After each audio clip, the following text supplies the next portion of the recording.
నమస్తే welcome to Suman TV. Shoulder pain. So ఏజ్‌తో అసలు సంబంధం లేకుండా చాలా మంది ఫేస్ చేస్తున్నటువంటి ప్రాబ్లమ్ ఈ షోల్డర్ పెయిన్. సో దీనికి రకరకాల కారణాలైతే ఉన్నాయి. ఎందుకొస్తుంది ఏంటి అనేది ఆ కారణాలు కూడా తెలుసుకుందాం.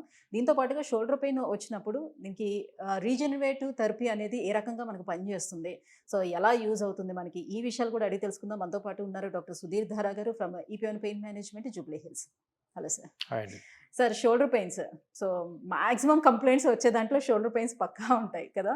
సో ఇప్పుడు వచ్చేటువంటి గ్యాడ్జెట్స్ కావచ్చు, మనం కూర్చున్నటువంటి సిట్టింగ్ పొజిషన్స్ కావచ్చు, చాలామంది మీ దగ్గరికి పేషెంట్స్ వస్తూ ఉంటారు కదా! మేజర్ రీజన్స్ ఏముండొచ్చు సార్? ఎందుకు పిల్లల్లో కూడా మనం చూస్తున్నాం ఈ షోల్డర్ పెయిన్ కంప్లైంట్ అనేది?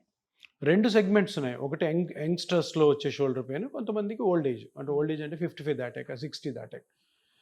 60 దాటాక షోల్డర్ పెయిన్ వచ్చిందంటే అది డీజనరేషన్. డీజనరేషన్ అంటే అరుగుదల. సో ఓల్డ్ ఏజ్‌లో అరుగుదల ఉంటుంది. వాడేసుంటాం జాయింట్‌ని.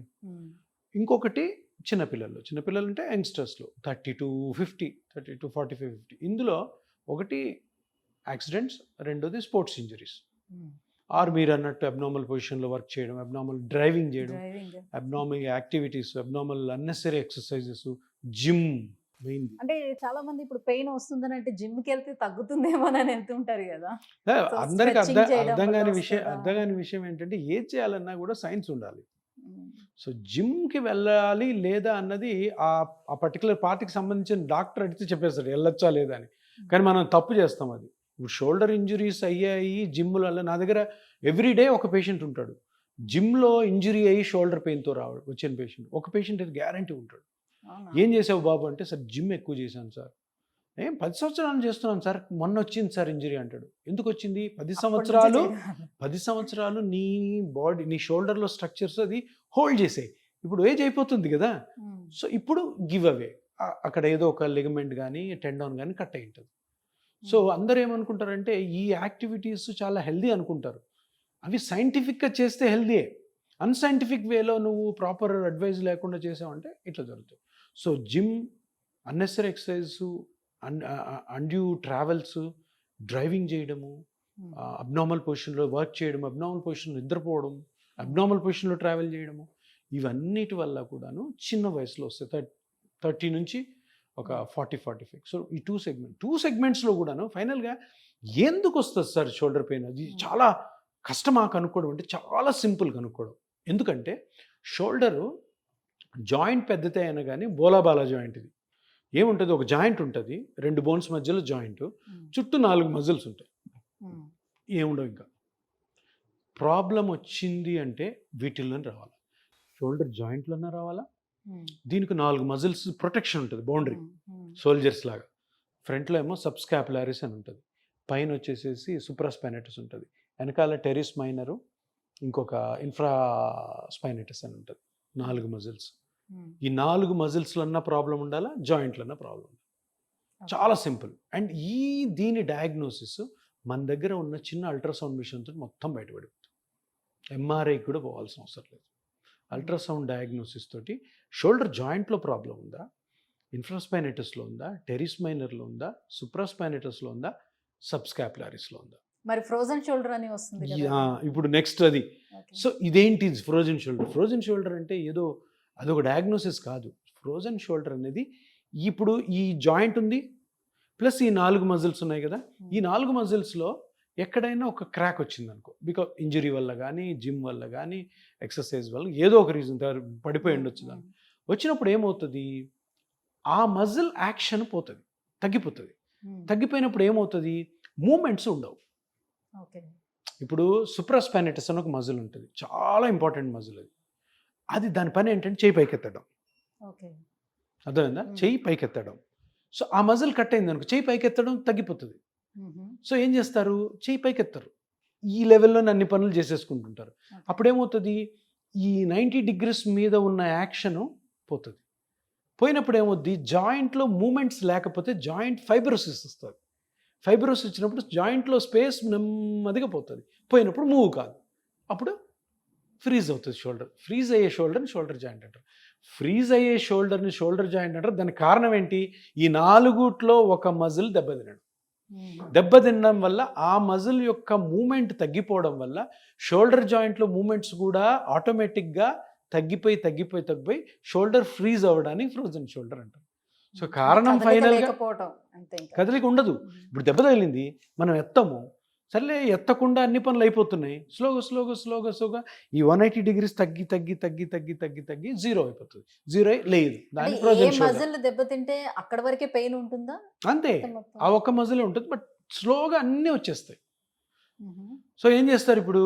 సుప్రాస్పైనైటిస్ అన్నాను కదా, 90% షోల్డర్ పెయిన్స్కి కారణం సుప్రాస్పైనైటిస్. దీన్ని రొటేటరీ కఫ్ అని కూడా అంటారు. ఎంఆర్ఐ స్కాన్స్లో మీరు చూసింటే రొటేటరీ కఫ్ ఇంజరీ, సుప్రాస్పైనైటిస్ టెండినోసిస్, సుప్రాస్పైనస్ టెండినైటిస్ అని రాస్తారు. అంతా ఈ 90% ఇవే. ఇప్పుడు దాన్ని రాగానే చూసి ఆపరేషన్ చేసి డాక్టర్లు అరే ఇది ఆపరేషన్కి వీలు కాదు అని ఫిజియోథెరపీ పంపిస్తారు. ఇక్కడ జరిగే ప్రాబ్లం ఏంటి? ఆల్రెడీ అది కట్ అయింది, దాని మీద ఇంకా ప్రెషర్ పడుతూ ఫిజియోథెరపీ చేసామనుకో ఏమవుతుంది? ఇంకా కట్ అయిపోతుంది. ఇప్పుడు చిరిగిపోయిన టవల్ ఉంది, పట్టుకొని లాగామనుకో. సో ఫిజియోథెరపీ చేయాలి. ఎప్పుడు చేయాలి? దాన్ని హీల్ చేసుకోవాలి, దాన్ని నయం చేయాలి, దాన్ని రిపేర్ చేయాలి. ఎట్లా రిపేర్ చేస్తాం? చిన్న కట్ ఉంది, సర్జరీ చేయలేము. సో ఏం చేయాలంటే బ్లడ్లోని గ్రోత్ ఫ్యాక్టర్స్ తీసుకొని ఆ గ్రోత్ ఫ్యాక్టర్స్ని ఆ కట్ అయిన ప్లేట్లో మన అల్ట్రాసౌండ్ స్కాన్లో చూసుకొని అక్కడ వేస్తే అది అటాచ్ చేస్తుంది, అది రీజనరేట్ చేస్తుంది. అది రీజనరేట్ చేసిన తర్వాత అప్పుడు ఫిజియోథెరపీ యాక్షన్లోకి వస్తుంది. ఫిజియోథెరపీ ఇంజరీ అయిన తర్వాత చేయకూడదు, రిపేర్ అయిన తర్వాత చేయాలి. సో ఈ రెండు కూడా చాలా ఇంపార్టెంట్. అంటే ఇప్పుడు ఈ రీజనరేటివ్ థెరపీ చేసి కంప్లీట్గా ప్రొసీజర్ ఫినిష్ అయిపోయిన తర్వాత అప్పుడు మీరు ఫిజియోథెరపీకి పంపిస్తారా? ఎగ్జాక్ట్లీ. అంటే ఫిజియోథెరపీ అంటే ఎక్సర్సైజ్ కదా. ఇప్పుడు మన దాంట్లో ఫిజియోథెరపిస్ట్ టీమ్ ఉంటుంది. సో వాళ్ళకి ఎప్పుడు పంపించాలన్నది ఇంపార్టెంట్. నేనేం చెప్తాను, ఫస్ట్ అది మనకి స్కాన్లో ఆ టెండాన్ కట్ అయిందని తెలిసిపోగానే ఆ టెండాన్ హీలింగ్ కోసం ఒక ప్రోటోకాల్ తయారు చేస్తాం పేషెంట్కి. రీజనరేటివ్ థెరపీ ఇది ఎలా ఎన్ని సిట్టింగ్స్ చేసుకోవాలి, ఆ సిట్టింగ్ స్టార్ట్ అయినప్పటి నుంచే ఫిజియోథెరపీలను కూడా ఇన్వాల్వ్ చేస్తాం. సో వాళ్ళకి తెలుసు ఎట్లా ఇది ఇంప్రూవ్ అవుతుంటే ఏ ఎక్సర్సైజులు చెప్పాలి. ఒకేసారి మనం ఫుల్ ప్రెషర్ పెడితే మొత్తం పోతుంది. సో ఇప్పుడు ఇనిషియల్ స్టేజెస్లో ఉన్నాము, 80% క్రాక్ ఉంది, సో ఏం ఎక్సర్సైజులు చెప్పాలి. తర్వాత 50% క్రాక్ ఉంది, హీల్ అవుతుంది, ఏం ఎక్సర్సైజ్ చెప్పాలి. 20% క్రాక్ ఉంది, అప్పుడు ఏం ఎక్సర్సైజ్ చేయాలి. మొత్తం హీల్ అయిపోయింది, అప్పుడు ఏం చేయాలి. ఎందుకంటే ఒకసారి అంతా హీల్ అయిన తర్వాత స్ట్రెంగ్తనింగ్ స్టార్ట్ చేయాలి. ఇప్పుడు స్పోర్ట్స్ ఇంజరీ అవుతుంది, క్రికెటర్ ఉంటాడు, షోల్డర్ ఇంజరీ అయింది, ఆడట్లేదు క్రికెటర్. సో ఇది హీల్ చేసి మళ్ళీ బౌలింగ్ చేసేటట్టు చేయాలి కదా. సో ఆయనకి డిఫరెంట్గా ఉంటుంది అనమాట, కస్టమైజ్డ్ ఎక్సర్సైజ్లు ఉంటాయి, ఆ స్ట్రెంగ్తనింగ్ అంతా డిఫరెంట్గా ఉంటుంది. సో ఇవన్నీ కూడాను ఆ టీం అంతా డిస్కస్ చేసి ఫిజియోథెరపీ. అందుకని ఫిజియోథెరపీ తొందరపడి చేసుకోకూడదు, ఎందుకంటే ఆల్రెడీ డ్యామేజ్ అయింది, ఇంకా డ్యామేజ్ అయ్యే అవకాశం ఉంది. మాకు నా దగ్గర చాలామంది పేషెంట్స్ వస్తారు, సార్ ఇది ఇట్లా ప్రాబ్లం అయింది సార్, నాకు ఒక డాక్టర్ ఫిజియోథెరపిస్ట్ దగ్గరికి వెళ్ళమంటే వెళ్తుంటే ఇంకా నొప్పి ఎక్కువ అవుతుంది. ఎందుకంటే అక్కడ లోపల ఉన్న రూట్ కాజ్ని మనం ట్రీట్ చేయకుండా దాన్ని ఇంకా స్ట్రెచ్ చేసాం అనుకో. ఫిజియోథెరపీ చాలా ఇంపార్టెంట్, కానీ ఎప్పుడు ఇది హీల్ అయిన తర్వాత గ్రాడ్యువల్గా చేయాలి. సో ఈ ట్రీట్మెంట్ ఇస్తునేటప్పుడే డైట్ కూడా ఏమైనా వాళ్ళకి సజెస్ట్ చేస్తారా సార్? కొంచెం మజిల్ స్ట్రెంథనింగ్ పెరగడానికి దానికి ఏమైనా డైట్ ఏమైనా సజెస్ట్ చేస్తారా? డైట్ విషయంలో నేను చాలా సీరియస్గా ఉంటాను, ఎందుకంటే మీరు ఏ క్వశ్చన్ అడుగుతారో నాకు తెలుసు. ఏమన్నా ఈ ప్రోటీన్ షేక్స్ అవి తినాలని 100% తినకూడదు.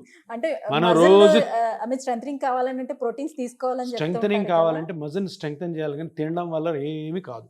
అంతా కమర్షియల్ యాక్టివిటీస్ అవి. ఊరికి డబ్బులు పోగొట్టుకోవాలనుకుంటే ఆ పిచ్చి తినొచ్చు, తాగొచ్చు, అస్సలు ఏం అవసరం లేదు. రొటీన్ మనం తినే ఫుడ్ తింటూ చేయాల్సింది ఏంటంటే ఇక్కడ జరుగుతున్న ఇంజరీని హీల్ చేయాలి, దాన్ని ఫిజియోథెరపీ ద్వారా స్ట్రెంగ్తన్ చేసుకోవాలి, అంతే.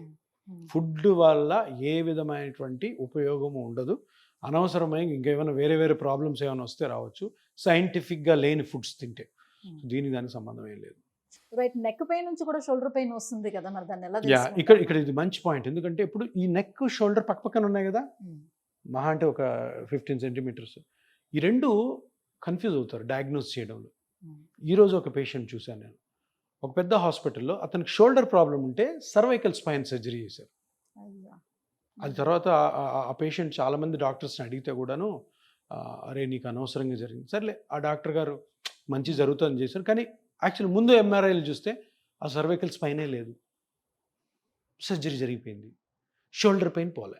ఇక్కడ ఏంటి కన్ఫ్యూజన్ అడిగాను కదా ఏంటంటే అంటే షోల్డర్ పెయిన్ పోలేదు, అదర్ కాంప్లికేషన్స్ ఏమైనా వచ్చాయా మళ్ళీ రాలే, ఎక్స్ట్రాగా? లక్కీగా రాలే. Okay fine. సో ఎందుకు జరుగుతుంది అంటే ఈ రెండు పక్క పక్కన ఉంటాయి కదా, కొన్నిసార్లు డాక్టర్లు కన్ఫ్యూజ్ అయ్యే ఛాన్స్ ఉంది.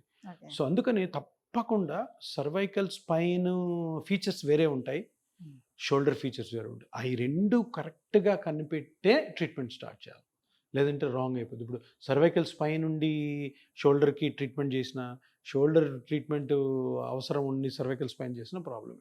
సో అందుకని ఈ రెండు కూడా పక్కపక్కనే ప్రాక్సిమిటీలో ఉంటాయి కాబట్టి, సో డయాగ్నోసిస్ క్లినికల్గా ఏదో ఎంఆర్ఐ చూసేసి అక్కడ స్పైన్ డిస్క్ ప్రొలాప్స్ ఉంది, డిస్క్ సర్జరీ చేయకూడదు. ఎంఆర్ఐ చేసిన తర్వాత షోల్డర్లో ప్రాబ్లం ఉందని సర్వైకల్ స్పైన్ ట్రీట్మెంట్ కూడా మిస్ కాకూడదు. అవి దాన్ని బాగా క్లినికల్ ఎగ్జామినేషన్ చేసి సో మనం ఫైండ్ అవుట్ చేయాలి పేషెంట్ ఏం చెప్తున్నాడు, పెయిన్ ఎలా ఉంది. అంటే డయాగ్నోసిస్ చేసేటప్పుడు ఏం చేయించుకుంటే ఎగ్జాక్ట్ రిజల్ట్ మనకు తెలుస్తుంది ఇది ప్రాబ్లం ఉంది ఇక్కడ అని? క్లినికల్ ఎగ్జామినేషన్, పేషెంట్ ఏం చెప్తున్నాడు ఆ మాటల్లోనే అర్థమైపోతుంది సగం. దాని తర్వాత క్లినికల్ అంటే ఎగ్జామినేషన్. ఈ ఎంఆర్ఐలు కూడా అంత క్లారిటీ ఎంఆర్ఐ అన్నది డాక్టర్కి ఒక హెల్ప్ఫుల్ టూల్, అది డయాగ్నోస్ చేయదు. అది మా ఎక్స్పీరియన్స్కి ఒక అదనపు వాట్ యు కాల్ ఒక హెల్ప్ అంతే. ఇప్పుడు అదేంటది, నీడ, ఇట్స్ నాట్ రియల్. ఎంఆర్ఐ అన్నది నీడ, అర్థమైంది కదా. నీడ అంటే ఏంటి, నీడలో మొత్తం కనపడం మనకి. మన ఎక్స్పీరియన్స్ ప్రకారము పేషెంట్ ఏం చెప్తున్నాడు, పేషెంట్ ఎగ్జామినేషన్ తర్వాత మనం అనుకున్న మందులో ఉన్నాయా లేదా అవి ఇవి కొరిలేట్ అవుతుంటే ఆ ట్రీట్మెంట్ పోవాలి. చాలామంది డాక్టర్లు తప్పు చేసేది ఏంటంటే అందరూ ఈ ఎంఆర్ఐ మీద డిపెండ్ అయిపోతారు, పర్టికులర్గా వెస్టర్న్ కంట్రీస్లో. వాళ్ళు ట్రీట్ చేసేది పేషెంట్ని కాదు, ఎంఆర్ఐని. వాళ్ళు చేసేది ట్రీట్మెంట్ చేసేది ఎక్స్రేలు చూసి పేషెంట్ పట్టించుకోరు, ఎందుకంటే వాళ్ళకి ప్రోటోకాల్ ఉంటుంది. సో అందుకని వెస్ట్రన్ కంట్రీస్లో హెల్త్ కేర్ బాగోదని చెప్తుంటాను నేను. ఇండియాతో కంపేర్ చేస్తే వెస్ట్రన్ కంట్రీస్లో హెల్త్ ట్రీట్మెంట్స్, హెల్త్ ఫెసిలిటీస్ బాగుంటాయి కానీ ట్రీట్మెంట్ సరిగ్గా ఉండవు. ఎందుకంటే వాళ్ళ వేరే సిస్టమ్ అది. మనది అట్లా కదా, మనకి ఇప్పుడు 100 మంది పేషెంట్స్ ఉంటారు, ప్రతి పేషెంట్కి క్షుణ్ణంగా పరీక్షిస్తేనే ఆ పేషెంట్కి మంచి చేస్తాం. ఏదో ఎంఆర్ఐ చూస్తే అది కోసేస్తాను, ఇది తీసేస్తాను, ఇది తీసేది అదే వేస్తాను, చాలా తప్పు.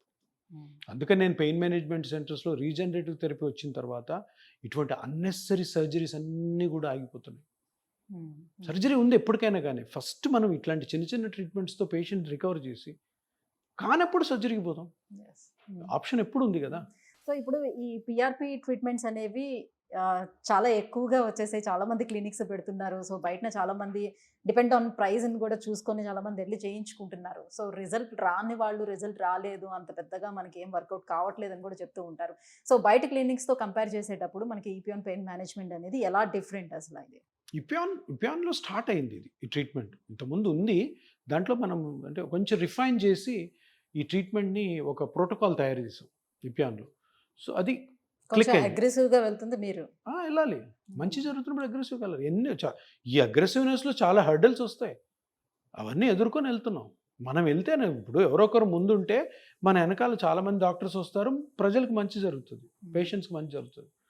తప్పకుండా ఇప్పుడు కూడాను ఒక కొత్త స్టార్ట్ చేసినప్పుడు హికప్స్ ఉంటాయి, హర్డిల్స్ ఉంటాయి, అవన్నీ కూడా మనము తప్పకుండా క్రాస్ చేయాలి. తప్పకుండా మనకే సక్సెస్ వస్తుంది. ఎన్నో మీరు అన్నారు కదా చాలా క్లినిక్స్ వచ్చాయని, చాలా క్లినిక్స్ వచ్చాయంటే అర్థం ఏంటి, సక్సెస్ ఉంది ఈ ట్రీట్మెంట్లో, ఈ ట్రీట్మెంట్ దమ్ము ఉంది ఉందనే అందరు స్టార్ట్ చేసి, అంతే కదా. ఇప్పుడు ట్రీట్మెంట్ సరిగ్గా పని చేయకపోతే ఇప్పుడు మన హైదరాబాద్లోనే దగ్గర దగ్గర 600-700 మంది ఆర్థోపెడిషియన్స్ ఈ ట్రీట్మెంట్ చేస్తున్నారు. ఎందుకు చేస్తారండి? అలా కావచ్చు, లేదనంటే ఈపియాన్లో ఉన్న సుధీర్ గారి దగ్గరికి చాలా మంది పేషెంట్స్ వెళ్తున్నారు. సో ఇది సక్సెస్ అయ్యే అవకాశం ఉంటుంది, మనం కూడా పెడదామని. అంతే కదా, ఎందుకు వెళ్తున్నారు, సక్సెస్ అవుతుంది కాబట్టి వస్తున్నారు పేషెంట్స్. సరే మనం కూడా కొంతమంది పేషెంట్లు తీసుకుందాం. మనం ఇప్పుడు ఎందుకు ఆర్థోపెడిషియన్స్ స్టార్ట్ చేశారు తెలుసా? ఆల్ ఓవర్ దిస్ 4 స్టేట్స్ వాళ్ళు వెళ్ళి పేషెంట్లు అడుగుతున్నారు, సార్ సర్జరీ మీరు చేస్తారు నాకు తెలుసు, ఇది చేస్తారా మీరు అంటే మేము కూడా చేస్తాం, ఎందుకు చేయము, ఎందుకు చేయకూడదు, సింపుల్ ట్రీట్మెంట్. సక్సెస్ రేట్ ఈపియాన్కి ఎలా ఎక్కువ ఉండకపోవచ్చు, ఉండొచ్చు. ఎందుకు ఇప్పుడు ఒకసారి స్టార్ట్ చేసిన తర్వాత వాళ్ళు నేర్చుకుంటారు కదా, అరే ఈ ప్రాబ్లం ఉంది కాబట్టి ఇలా చేయాలి, ఈపియాన్లో ఏం చేస్తున్నారు ఒకసారి కనుక్కుందాము. నాకు ఫోన్లు చేస్తుంటారు, మా స్టూడెంట్స్ని అడుగుతుంటారు, పేషెంట్ల ద్వారా కనుక్కుంటుంటారు, ఫార్మస్యూటికల్ కంపెనీ వాళ్ళని అడుగుతుంటారు ఏం చేస్తుంటారు, కొత్తది కాబట్టి. అంటే అది ఒక గుడ్ సైన్, అది ఒక మంచి పరిణామం. ఎందుకు ఫైనల్గా ఏంటంటే ఎవరైతే క్రానిక్ పెయిన్తో ఉన్నారో వాళ్ళు ఆపరేషన్ లేకుండా ఇంత సింపుల్ ట్రీట్మెంట్తోనే బయటపడే అవకాశం ఉంది కాబట్టి ఇది ఒక మంచి beautiful option. Thank you sir, thank you so much. So shoulder pains అనేది ఎన్ని రకాలుగా వస్తుంది, దాని పిఆర్పితో ఎలా నయం చేసుకోవచ్చు అనే విషయాలు తెలియజేసినందుకు థ్యాంక్ యూ. Thank you.